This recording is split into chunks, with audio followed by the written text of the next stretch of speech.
Do you want to say hi? Hi. Do you want to say hi to the people?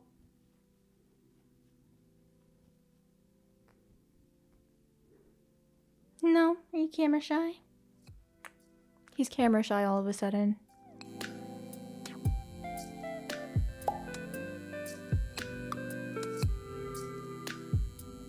Can you guys believe that just 1 year ago today, we were all sitting down and getting ready to watch the first episode of Percy Jackson and the Olympians on Disney+.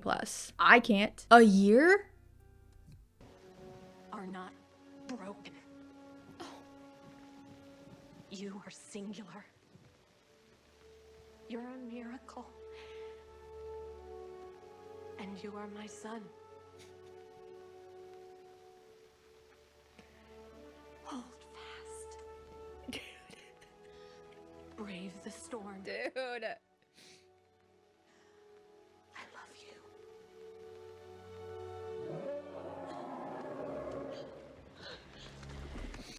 That was me a year ago? That's crazy. That's crazy. Anyways, hello guys, welcome back to another YouTube video. Today we are going to be celebrating the 1 year of Percy Jackson Season 1, and we're doing it in a very special way. This is a type of video I've never done before, so I'm very excited. Today I'm going to be reacting to your Percy Jackson hot takes. I put out a Google form on Twitter and on YouTube to ask you guys what your Percy Jackson Season 1 hot takes are, and I've taken the ones that I like the most. I've taken some of the interesting ones. I've taken the ones that I've gotten multiple of, and I'm going to share them with you in this video, and I'm going to talk about whether I agree with the hot take or if I disagree with the hot take. And I think this will be a pretty interesting time. Oh, and also real quick before we get into the video, I'm sure I'm going to plug this again later in the video, but while I have your attention right now in the beginning, I want to let you guys know that also for the 1 year anniversary of the Percy Jackson TV show, I finally watched the Percy Jackson and the Lightning Thief movie on my Patreon, which you can go and watch. That dropped today. So if you want to watch that movie with me, it's a very funny time. Go ahead and head over to my Patreon and you can check it out there. But without further ado, let's get into the video. Starting off with our very first hot take, Percy Jackson is better blonde. This is a take that I wholeheartedly agree with. And listen, I'm not here to shame anybody who loves and prefers black-haired Percy Jackson, because I get it. That's the version of the character that we all grew up with. We envisioned that character in our heads for years while we were reading the books, and it's something that we're all very used to. But with that being said, there's just something about a blonde-haired, blue-eyed boy being the son of Poseidon that like tickles me pink. I just personally like those vibes better for Percy, and I think Walker's energy like really seals the deal for me. Not to mention, I've never been too much of a stickler for like book accurate casting when it comes to like the physical aspects of people. So I don't really care, but I do think I am a blonde Percy truther. The next take we have is that Percabeth is rushed. This is a very interesting take to me, and it's one that I've gotten a lot in this Google form, but I don't really agree with it, like at all. And I actually want to go into the next hot take I have to explain why I disagree further. This next hot take we have is, in my opinion, and I will forever support this, Percabeth in the show is so much better than in the book. Walker and Leah add so much more depth to the characters and their relationship, and it's so amazing. This is exactly how I feel when it comes to the relationship of Percabeth in the show. I don't think they were like written to be rushed. Honestly, I think a major part of the reason why a lot of people feel like it's rushed is because of how well Walker and Leah work together. Moments like in episode 3 when Percy is like clapping and he goes and looks at Annabeth and Annabeth smiles back at him, that moment genuinely feels like something that you cannot write into a script. It feels like something that was just kind of organically created by the actors because of how well they work together. Now, when it comes to episode 5, I think that's an example of the writers changing a scene and as a result giving us a much better Percabeth moment. The original Tunnel of Love scene in the book is already a bonding moment for Percabeth, but the bonding that they go through in the show is just amplified so much more. Now, with all that being said, if you're somebody who personally really prefers like a long, slow burn. I get why you might feel like Percabeth is rushed. Like, I absolutely 100% understand. I feel like what we're going to see happen for the relationship of Percabeth is that each season they're going to have a 1 step forward, 2 steps back archetype where they'll go through a season and bond. But then at the start of the next season, when time has passed in the show, they'll be a little more standoffish with each other and there will be a little more hostility between the two of them. And then we'll have to see them warm up to each other and rebond with each other throughout that season. And then a sort of wash, rinse, repeat of that for the next season and the next one, if that makes any sense. And I think that makes the most sense for a TV show, honestly, because you want the feeling of a slow burn without the audience feeling like it's not going anywhere. The one thing I will say that didn't work for Percabeth for me was when Luke was like, why are you guys acting like a married couple right now? Or whatever he says in the Iris message. I know that moment was meant to like emulate the feeling of being embarrassed because you have a crush on somebody when you're so young. Like, that's a very universal experience with everyone, I think. But it just felt really weird coming from Luke, and it felt very forced, and it just wasn't my vibe.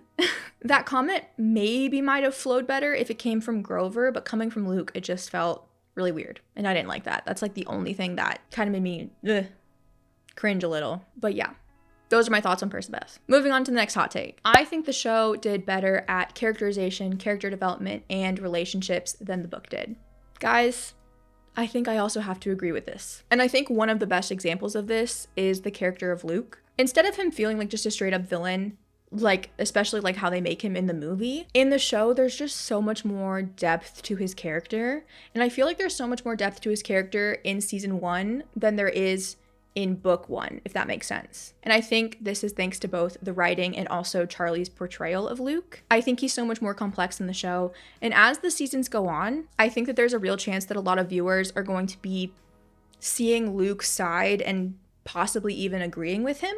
Or at least we're going to see a lot of people become Luke apologists. And I wouldn't blame them, because he is so much more of a complex character. Another great example of this, in my opinion, is Grover. Now, I haven't read The Lightning Thief in a hot minute. I think it's been like close to a year. Probably, yeah. I think I reread it when the show came out. So it's been about a year since I reread The Lightning Thief. But from what I remember, Grover is always portrayed as like a pretty scared character, a very anxious character. Like, I do remember multiple times in the books, they have Grover just like constantly munching on soda cans because he's so anxious. And then when you look at the movie, they took like a hard left turn on the character of Grover and made him like a womanizing comedic relief character. But then in the show, I feel like they do such a great job at portraying how loyal Grover truly is. I also love the way that the show showcases Grover's empath abilities as such a strength to him in his scene with Ares, where he like completely understands Ares and reads him and uses that against him. That's like one of my favorite moments for Grover in the whole show.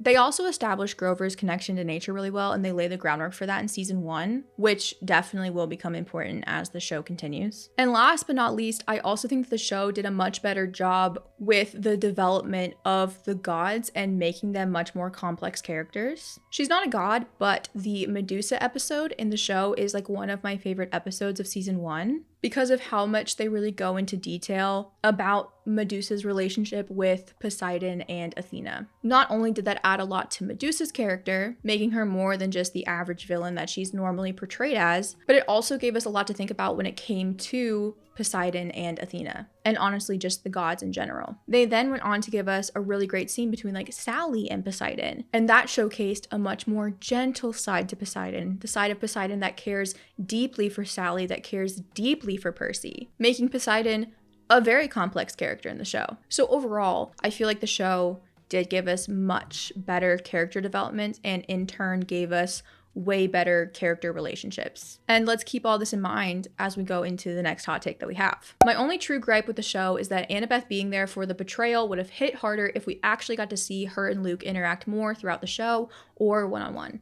Obviously, they couldn't really do that this go around with the limited time and world building they had to do, and they will definitely do exactly that as the show goes on, but it was still a small complaint I had. Listen, I also agree with this take, even though it low-key contradicts the entire point I just made about the show giving us good character relationships. And I think two things can be true at once. I think the show developed a lot of relationships beautifully and arguably better than the books. Sally and Percy, Sally and Poseidon, Percy and Annabeth, Percy and Grover, and many, many more. But I do also think that the show dropped the ball on some character relationships. And it doesn't really upset me too much to say that because the show only has so much time to develop certain things. It gets to a point where they do have to pick what relationships to prioritize. So that being said, while I don't think that the show prioritized Luke and Annabeth's relationship in season 1, I do have a very strong feeling that they're going to prioritize it a lot in season 2. With the addition of Thalia being casted now, I am almost confident that there will be flashbacks of young Annabeth, Luke, and Thalia, and that will definitely help develop Luke and Annabeth's relationship. And then I also think that they'll use Annabeth being there for Luke's betrayal in season 1 to further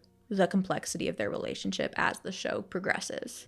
Moving on to our next hot take. A lot of the changes in season 1 are better than what was originally written because it sets up the overarching plots better. People forget that the first book was a bedtime story originally and Rick hadn't figured out the full structure of the series yet. Guys, buckle up, because my response to this is gonna be a long one. If you've been following my YouTube for a while now, you know that I tend to be a pretty big advocate for the changes that the show made from the book. Most notably, I'm a big fan of basically everything they did in episode 5, changing the Tunnel of Love scene, adding the scenes of Grover and Ares, adding Hephaestus to the show. Episode 5, I basically loved every single part of it. Some other changes that I notably liked were Luke being the one to show Percy around camp instead of Annabeth at the very beginning of the season. I felt like this did a lot more to help develop the relationship of Luke and Percy, which I feel like at that point in time is much more important to develop than the relationship between Percy and Annabeth. So I liked that change. I like the show emphasizing Luke and Annabeth as a brother and sister type of relationship a lot.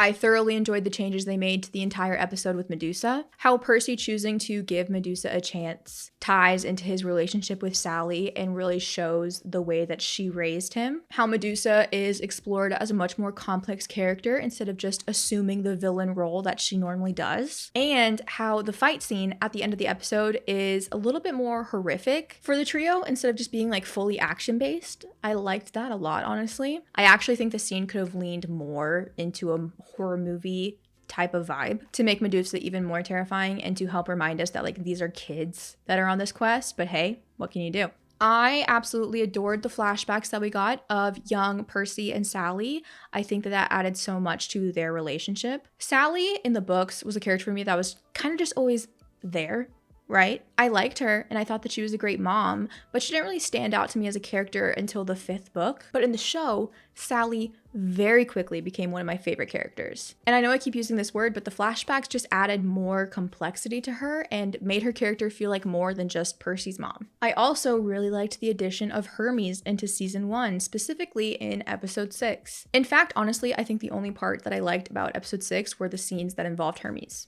I loved that they let Hermes talk about things that we don't really unpack in the books until the final book. And I like that Rick is now able to take his completed story and in a way rewrite it now that he knows where the books end up, using things from later books and getting to add it on earlier in the show. And then there were some changes made in the show that I know other people disliked, but I didn't really mind. One example being the whole moment where Percy gets 4 pearls instead of 3 pearls before going into the underworld, and they actually changed it so that the deadline had already passed. This upset a lot of people, but it didn't really affect me all that much, to be honest with you. If anything, it actually made episode 6 a little bit more interesting to me, and it definitely made me very excited for episode 7. I was excited to see where they were going to go with the concept of the deadline already passing and how that would change or affect the ending of the show. And I feel like that change was a really great way to sort of keep book readers on their toes without changing what was going to happen too much. Additionally, when it comes to the pearls,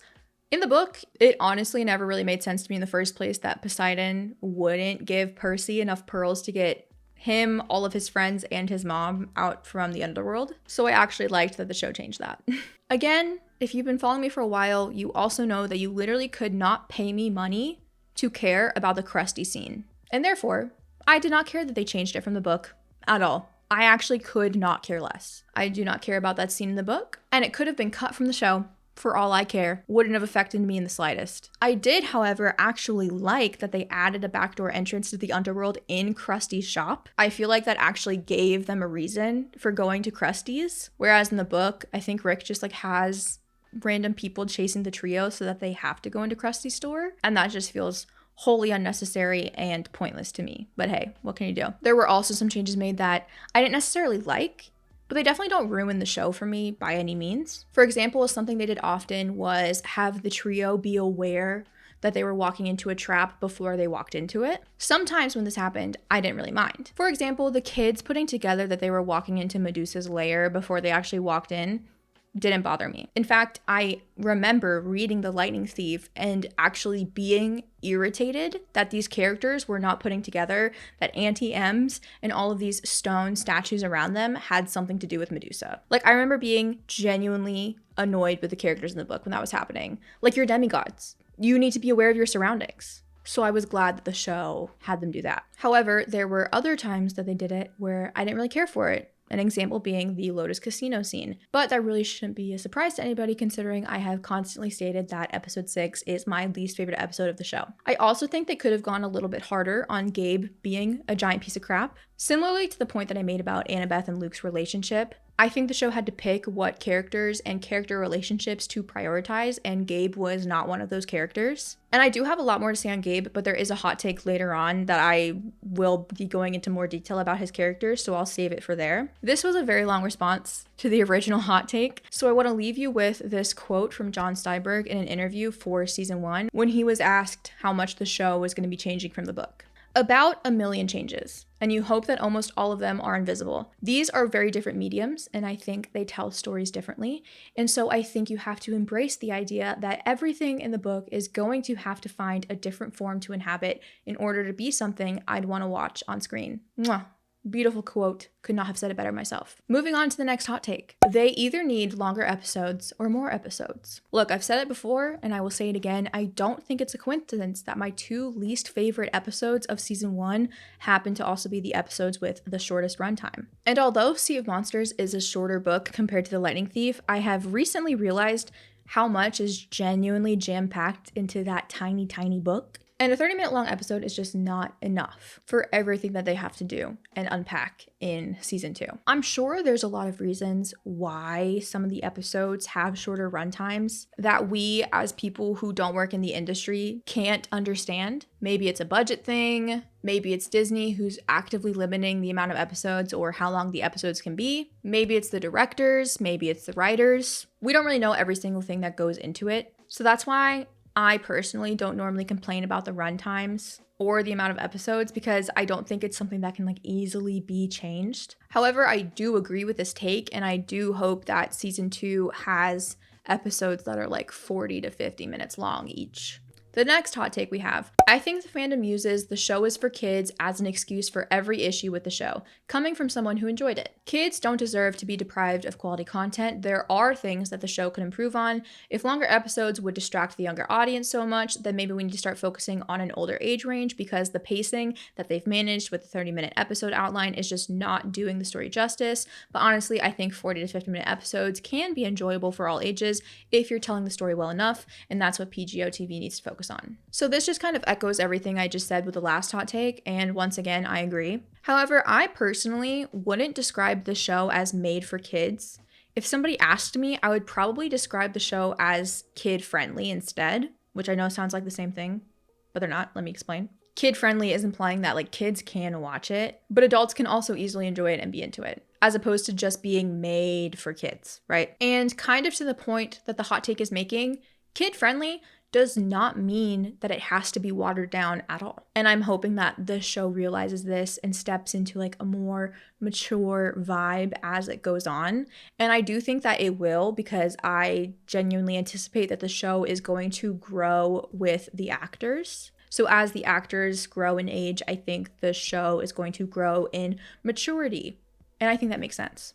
Moving on to our next take. The show is overall pretty good, but episode 6 is just horrible. All the small issues I had with the rest of the show are on full display here. The entire episode is just full of missed opportunities, and the Lotus Casino left a lot to be desired. The movie is terrible, but somehow did the entire scene so much better. This episode doesn't add anything to the show except useless changes that don't end up going anywhere impactful. I agree with the point that the Lotus Casino scene definitely left more to be desired. I go back and forth with my feelings on episode 6 and how they portrayed the Lotus Casino a lot, actually. On the one hand, I genuinely enjoyed the addition of Hermes into this episode. The scenes with him, seeing him talk about Luke, I loved it. But then on the other hand, every single time this episode cuts to the scenes with Grover and that other random satyr, I literally felt like I wanted to cry because those scenes were so boring and so painful to me. Like, they just felt meaningless. And still to this day, they feel meaningless to me. And then on one hand, I feel like the Lotus Casino wasn't as fun and exciting as a lot of people expected it to be. But then on the other hand, I go back and I read the book and I think about how they're literally only in the casino for like maybe 4 out of 8 pages of the whole Lotus Hotel section. And it really doesn't even feel like that big of a thing in the book in the first place. And here's the thing. I think that the movie created an expectation for the Lotus Casino with like the general Percy Jackson audience, but it's an expectation that the book itself doesn't even meet. The movie is just like a montage of the trio getting high and doing fun, crazy things at the casino. But it doesn't do the specific casino bits that the book does, like Annabeth and her little architecture game that she's playing. Quite honestly, I feel like the energy of the casino scene in the show does match the energy of the casino scene in the book. It's just that the energy for the casino scene in the movie is like all the way up here because of the song and the montage.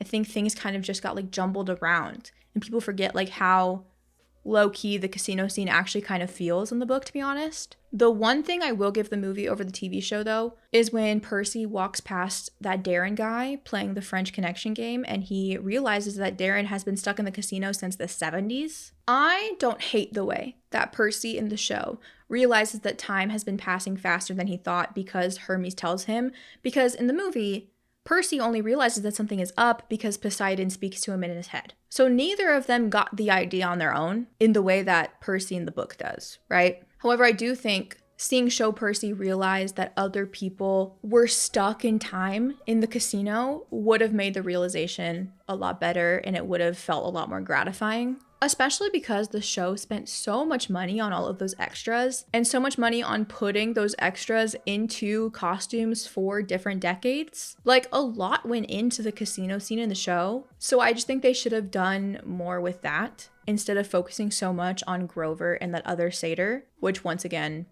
felt very unnecessary to me and I didn't quite care for it. And our next hot take kind of ties into this last one as well. The 6th episode was way too overhated. It wasn't perfect, but still received unnecessary hate. This does kind of tie into everything I just mentioned, and I think it sums up my thoughts really well. Episode 6 was absolutely not my favorite episode, and it definitely has its flaws. But I don't think the episode is necessarily unwatchable. I think the scenes with Hermes add a lot and will definitely have a significant impact on the future of the show. I just think that if I were to go and rewatch episode 6 right now, I would be fast forwarding through Grover's scenes. 100%.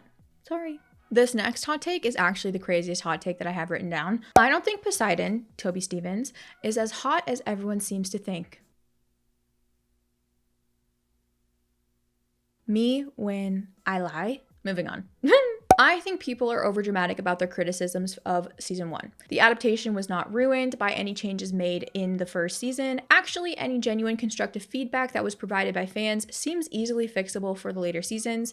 The 2 big criticisms from season 1 for me were some of the scenes were too dark to see anything, and sometimes the show did do more telling than showing. Those can be easily fixed for season 2, which it already seems they are aware of those critiques and taking them into consideration. The main thing that I agree with from this hot take is that most of the valid and constructive criticisms of the show in season 1 can easily be worked on and fixed as the show progresses. Look, I get a lot of comments on my videos, both here and on TikTok, of people saying that I just blindly praise the show, that I don't see any of its flaws, that I'm being a shill for Disney, a whole bunch of stuff like that. But in reality, what I think I try to do the most in my videos is talk about the show in a positive light. I see way too much unnecessary negativity for the show, specifically on TikTok, of people kind of just complaining to complain, it seems, instead of trying to word their complaints in a form of constructive criticism to better the show, right? So for me, when it comes to a show that I enjoyed, and a fandom that I deeply, deeply love, I'd much rather spend my time talking about the show in a positive light and being optimistic and looking forward to what the future of the show can bring than spending my time tearing it down. That being said, just because I'm not constantly voicing my complaints doesn't mean that I'm blind to the show's flaws. I think the show could improve on its pacing, 100%. I do agree with the part of this hot take where some of the scenes were not lit well enough and they were a little too dark. It's funny actually because when I'm watching this show for the first time, and I'll be doing the same thing with season 2, I'm filming my reactions for Patreon, for YouTube, and for TikTok, right? So when I'm watching, there's a giant ring light behind my camera that's like shining right in my face. So there were moments in season 1 where I was watching it for the first time and I was like, I literally can't see anything that's happening right now. I also do agree with some of the too much telling, not enough showing parts of this show. But also at the same time, I think I'm very much able to recognize things like the budget restriction and how they can't always show every single thing. Like they can't always show flashbacks when you would want them to. Or I recognize that honestly, a lot of the book is a telling book. Like when characters take multiple paragraphs to talk about the Greek mythology behind whatever creature they're about to encounter. So things like that are bound to apply to the show. And I do think it's tricky taking things like a first-person narration book and turning it into a third-person show, because you have to be able to take the things that were thoughts in Percy's head and figure out how to show them, right? But I think as the show goes on, as we cast more characters, flashbacks are something that are going to be much more accessible to the writers of the show. And I also think that the writers are going to become more and more accustomed to translating from a book to a screenplay, which is no easy feat. Calling back to that quote that I just gave you guys from John Steinberg, book and show are two very different mediums, and a lot goes into translating from one medium to another, and it's not easy. It is not easy. But moving on to our next hot take. Setting aside that it is an adaptation, the movie was done a lot better. It was fun and action-packed, but the show wasn't. Finally, a hot take that I disagree with. Like I said at the beginning of this video, I literally just rewatched the Lightning Thief movie for my Patreon, which, like I said, went up today. So if you want to go watch the Lightning Thief movie with me, please check out my Patreon. The link is in the description down below. You can also watch the TV show with me. The reason I watched the movie for the 1-year anniversary of the TV show is because my full reactions to the TV show are already on my Patreon, and then I rewatched the show and did commentary for the episodes. So you can watch both of those as well as the Lightning Thief movie. But anyways, as I was saying, I literally just watched the movie last week, right? So it's very fresh in my brain. And as I was watching it, I literally had to text my boyfriend to pretty please bring me a Dr. Pepper because I was yawning like crazy while watching it. Like I was bored out of my mind, actually. The movie was just not moving for me.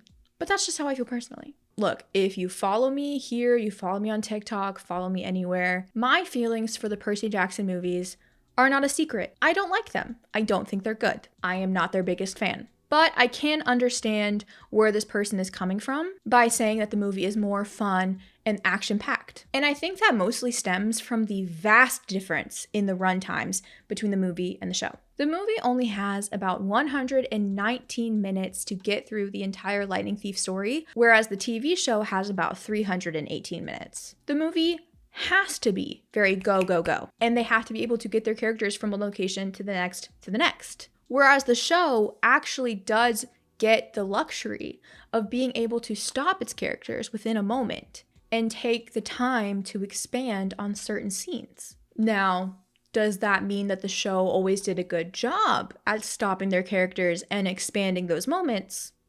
No, not necessarily. Once again, not to keep bringing up the Lotus Casino, but the Lotus Casino is a great example of this. In the movie, the Lotus Casino is just a scene, right? To be precise, it's about an 8-minute long scene. In the book, it takes about 6 pages for the trio to understand that there's something fishy going on and they have to get out of the casino. And in the show, they took what is a 6-page moment in the book, an 8-minute long scene in the movie, and they decided to stretch it out into a 34-minute episode.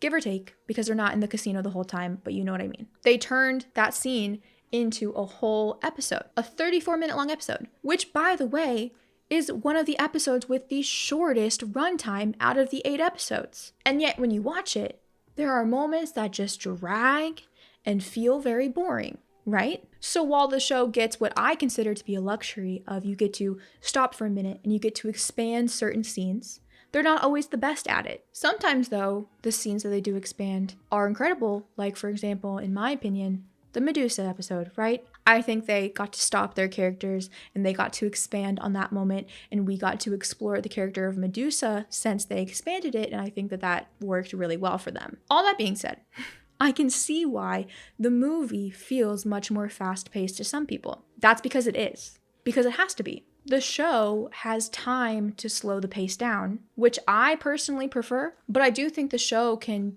do a better job at managing and perfecting a slower pace without making it feel boring. That's all I have to say on that. Moving on. I am an indie filmmaker and I watch a lot of indie movies for my study. I think there are a lot of scenes in Percy Jackson season 1 that feel experimental and resemble indie movies I've watched, which is really cool. It's almost like Disney just let the Percy Jackson crew experiment and have full faith that the series will succeed anyways because the fandom is already huge. I think it's a good thing to happen in a pilot project. I don't have much to say about this take because I'm not an indie filmmaker, nor do I really ever watch indie movies. But I wanted to share this take and add it into my video because I think it is really interesting. I've never really heard anybody say this before. Something I would really love to do is to be able to sit down with a producer of the show like John Steinberg or Dan Schatz and ask them what the process is like for selecting specific directors for specific episodes. Like, do they look at what scenes are going to be in what episodes and then determine what director has the best experience for those kinds of scenes? Or do they find directors that they like and then give them all the scripts for the episodes and work with the directors to figure out which episodes they specifically want to direct? I think it would be very interesting to learn about that process. Moving on to our next hot take. Book reader critics should really understand the concept of a pilot project before demanding a lot of perfection from the series. I saw a lot of critiques and it's basically just a bunch of nitpicking activities. Normalize non-nitpicking while watching book adaptations. It's called an adaptation for a reason.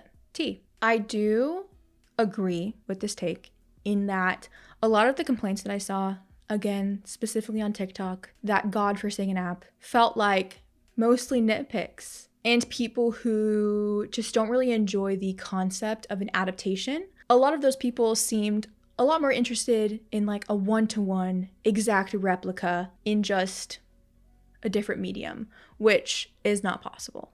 I remember when the show came out, a lot of people were complaining that there was no pink poodle in the show. Me personally, I literally forgot that there was a pink poodle in the book until people started bringing it up because they were complaining about it. And to me, that tells me that a pink poodle being there is really not crucial or important to the overall plot at all. So it's okay. I think a lot of people really like to be negative about the show. I think people like to be negative about a lot of things just to be negative. This applies to more things than just Percy Jackson. It gives people a certain satisfaction to be overly negative and then get comments on their videos agreeing with their intense negativity. And I think that that just leads to a whole whirlpool of very toxic energy. Now look, I'm not saying that you can't have certain nitpicks, right? And I'm not saying that you have to like every single change that the show made. You don't. People are opinionated for a reason, and opinions are meant to be shared and discussed, 100%. But this brings me back to a point that I used to bring up a lot in my videos around the time that the show was coming out last year, where I didn't necessarily have a problem with people having complaints about the show, but my issue was mainly with the way that people worded their complaints. Something I saw a lot of was that people would often state their opinions as fact. They would be like, they changed the tunnel of love scene in the show. I don't like that they changed it. And because I don't like it, it is therefore bad.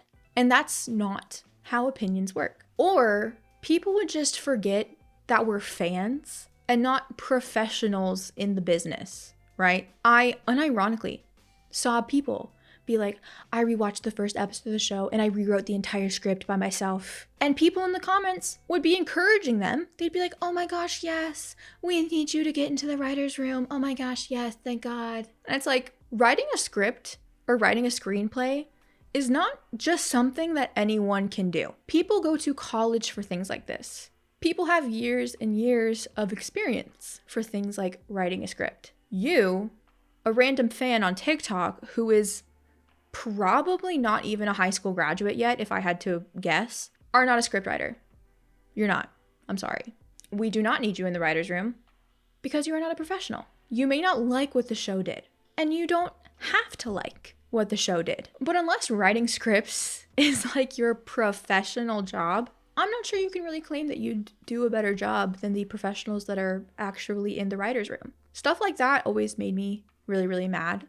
That's like walking through a city and looking at a building and being like, that building is ugly, therefore it is bad, and I could do a better job than whatever architect designed that building, even though I've never taken an architecture class in my entire life. You have no idea what goes into the structural integrity of a building, let alone what it takes to design it. So to claim that you would be better than somebody who has gone to school for this thing and taken years and years of their life building up experience for this thing just because you don't like their outcome is crazy. I always thought that was crazy. But maybe that's just me. Anyways, before I get off on a tangent, moving on. Our next hot take. A lot of the criticisms were because people misremembered the book or conflated the movie with the book. There are valid criticisms, but many were people legitimately forgetting how things are written. I agree with this take, and once again, unfortunately, I'm going to have to bring it up. A great example of this, I think, is the Lotus Casino scene. A lot of people went into the show expecting this scene to be like the scene in the movie, when the movie itself, although fun, is not accurate to the book either, and just nobody wanted to bring that up. Next hot take. Lin-Manuel Miranda, phenomenal casting. I agree with this so much, and I'm so glad that you mentioned it. You can think what you want about Lin, right? But I truly feel like he did such a phenomenal job at portraying Hermes. I think Lin has become such an iconic figure in musical theater when it comes to his songwriting, and admittedly, amongst pop culture, he has become a bit of a meme. So much so that people forget that he is first and foremost a theater kid. And one thing a theater kid's going to do is act. One of my favorite moments from him is in episode 6 when Annabeth goes, we're friends of Luke, and his face just like drops. His whole like easygoing and smooth facade just immediately drops, and he becomes very, very serious the minute Luke is mentioned. I just think Lin portrayed Hermes very effortlessly, and I am very excited to see what he brings to the scene between Percy and Hermes on the beach in season 2. Moving on. Not a crazy take, but I think the show is setting up Grover and Annabeth's relationship to be 10 times better than it was in the books. Like, Grover was her protector, he was there when Thalia died, he's known Annabeth since she was 7, but I don't think you see that reflected enough in the books. Grover and Percy's relationship is highlighted so much more, but I think Grover and Annabeth would be incredibly close as well, and the show is going in the right direction with that. I also just love Leah and Aryan so much, really hoping to see more fleshed out scenes between them. This is such a good take, and it leads me back to the point we made earlier about the show developing characters and character relationships a lot better than the book did. Thalia and Thalia's death are such crucial parts to the character of Annabeth. And quite honestly, Thalia's death should also be a very crucial part to the character of Grover. And I think that the show is definitely going to do a better job at exploring that for both of those characters. And then I also think we're going to see a bond between those two characters because of the shared experience they've had with Thalia's death. Moving on, our next hot take. I dislike how they portrayed Gabe. I know it was a more kid-friendly approach, but many people who haven't read the books thought his death was too harsh because he was just an annoying stepdad, and even viewed him as funny, which admittedly he was. I just think it adds so much to Percy and Sally's characters to show the more abusive nature of Gabe, even if just implied and not directly shown. So, like I said earlier, I think that the show had to prioritize certain characters and certain character relationships, and Gabe was just not one of those characters that they chose to prioritize. I agree that Gabe definitely got the more annoying stepdad and almost comical approach to his character. Kind of almost like the show was trying to make him more of a pathetic loser than an abusive person. However, I personally didn't really care to see Sally getting abused, which a lot of people really wanted to see for some reason. I don't think the abuse from Gabe is necessary.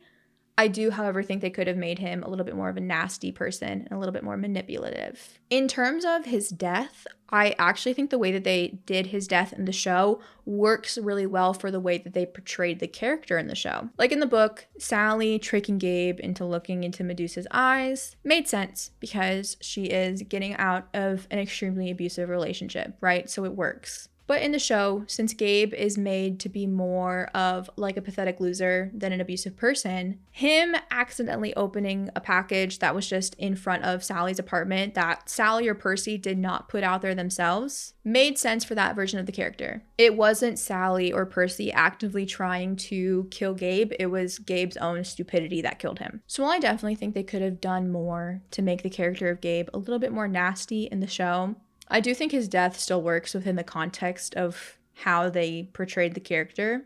I also understand the show not choosing to prioritize Gabe because we don't see him anymore, right? It'd be one thing if the show chose to never prioritize Paul Blowfist, like in the future, because Paul is in multiple books. He's not just in the one book like Gabe is, right? Additionally, I don't think that Gabe not being abusive takes anything away from Sally and Percy's characters, honestly. Especially because the show made such an active effort to develop the characters of Sally and Percy away from the character of Gabe. Like, in the book, the abuse that Sally goes through with Gabe, yes, does add a lot to her character, but I think that that's also because there's not a lot to Sally's character in the first place in the Lightning Thief book. But the show, we get a lot more from Sally. We get flashbacks of her and young Percy. We see her struggle with being a mom to a demigod.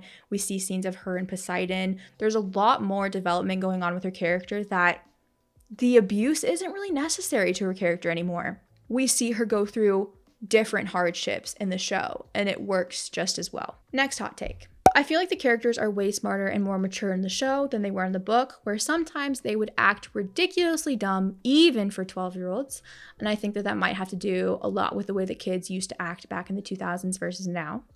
Following that, the show feels more mature than the book in basically every aspect. It's very fascinating seeing some people say the show is for kids and then seeing other people say like the show is much more mature than the books, because those are two very contradicting statements. I do think that the kids are definitely smarter in the show and thus giving a little bit more of a mature vibe. And I think that certain changes to the show, like for example, the Tunnel of Love scene, do definitely lend a hand in the show feeling a little bit more mature than the book. I think moving forwards, the show could definitely find a healthy middle ground for these characters to still make stupid mistakes while also maintaining an overall mature energy. Moving on to our next take. The story was rushed in some places and dragged out in others. The pacing was absolutely atrocious. Episodes 4 through 7 are the best examples of this. It's not the show's fault per se. The book has a very we went here and did this vibe, and that format is made even more extreme on screen. The second book is a lot less like that, so I hope that's reflected in season 2.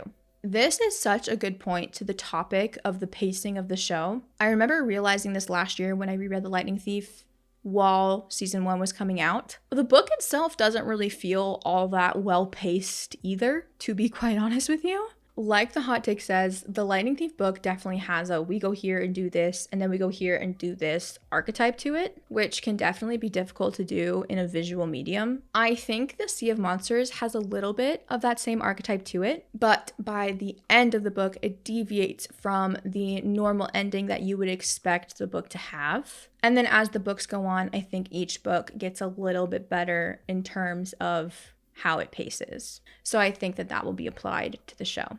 Moving on. They need to get rid of the volume stage machine. It doesn't look good. You can tell it's fake and lifeless. All right.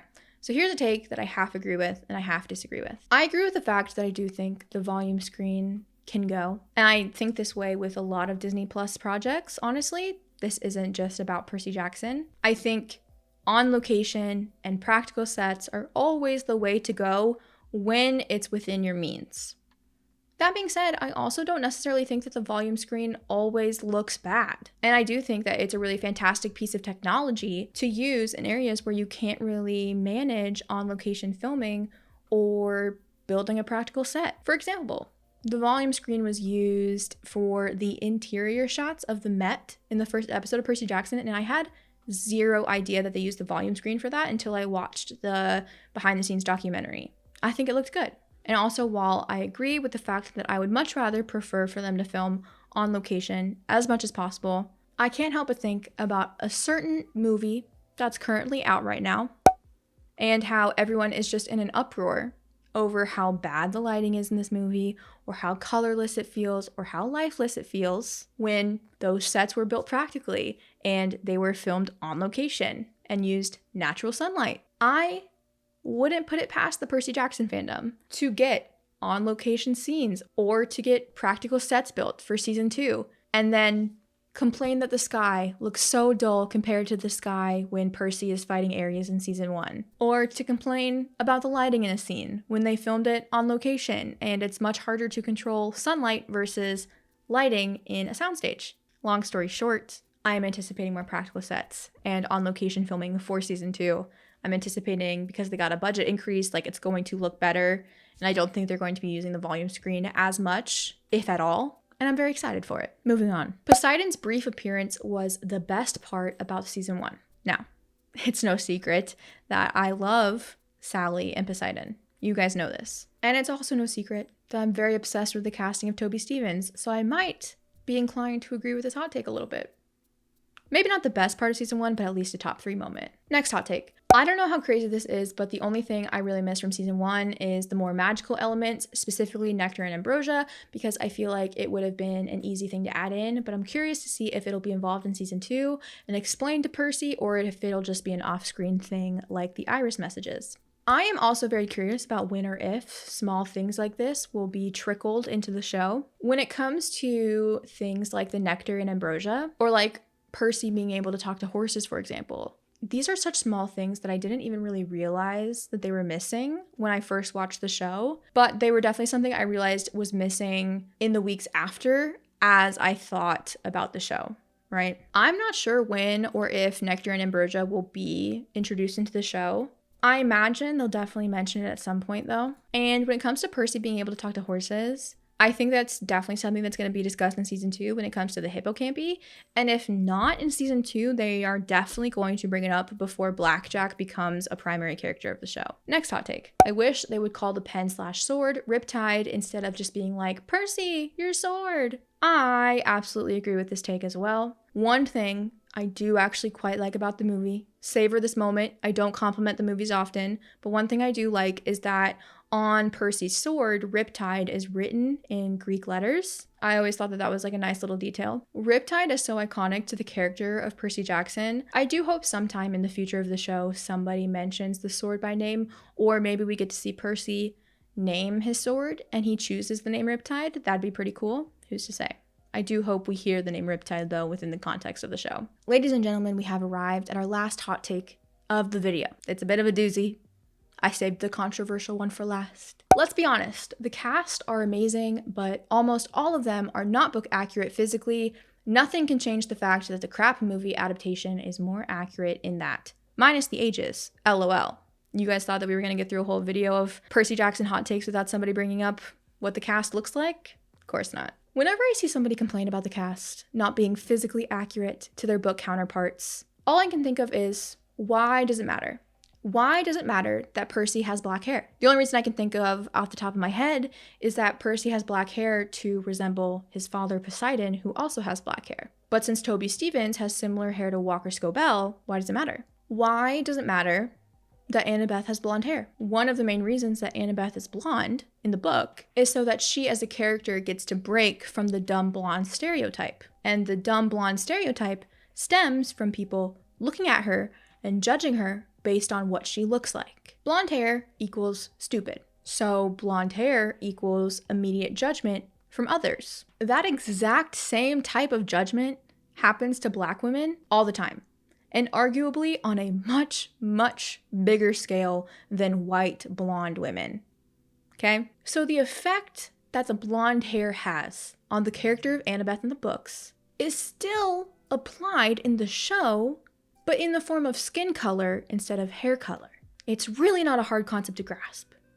I don't know why people are so hung up on it. The only other reason I can think of why Annabeth has blonde hair is simply because she's supposed to be like the stereotypical California girl, which is really not a big deal to her character. So why does it matter? And here's what I have to say to people who think that the casting in the movie is better than the casting in the show. If the only issue you have with the casting in the Percy Jackson movies is their ages, then I'm not really sure you have a very good understanding of these specific characters in the first place.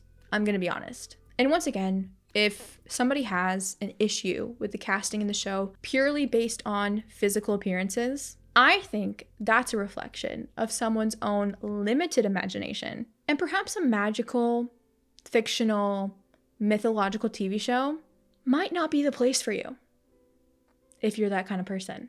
Anyways, we all knew that this hot take was definitely going to show up when I gave the Google form out, so we obviously had to talk about it. And by the way, if it's not clear, I disagree with that last hot take. Disagree wholeheartedly, right?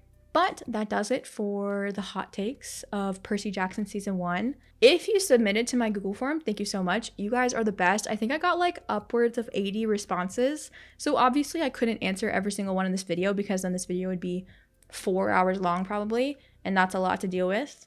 But I really appreciate it, and I think that this was a very fun video. Make sure you follow me on all my other social medias. I post a lot of Percy Jackson stuff basically everywhere, so you don't want to miss any of that.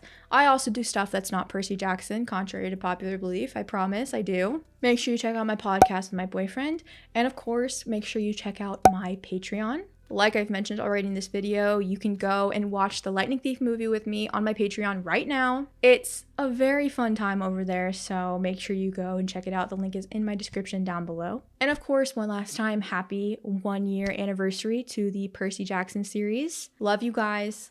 Love you, Percy Jackson. I'm obviously filming this before the actual 1-year anniversary. Like, I think today's the 16th and the anniversary is on the 19th. So this version of me has no idea if they've given us any new info for season 2 on the 1-year anniversary. So I'm either going to be very excited or I'm going to be very disappointed. We'll have to find out. Future Cameron will find out and she'll come back and report. But yeah, that pretty much does it for this video. Thank you guys so much for watching, and I will see you all next time.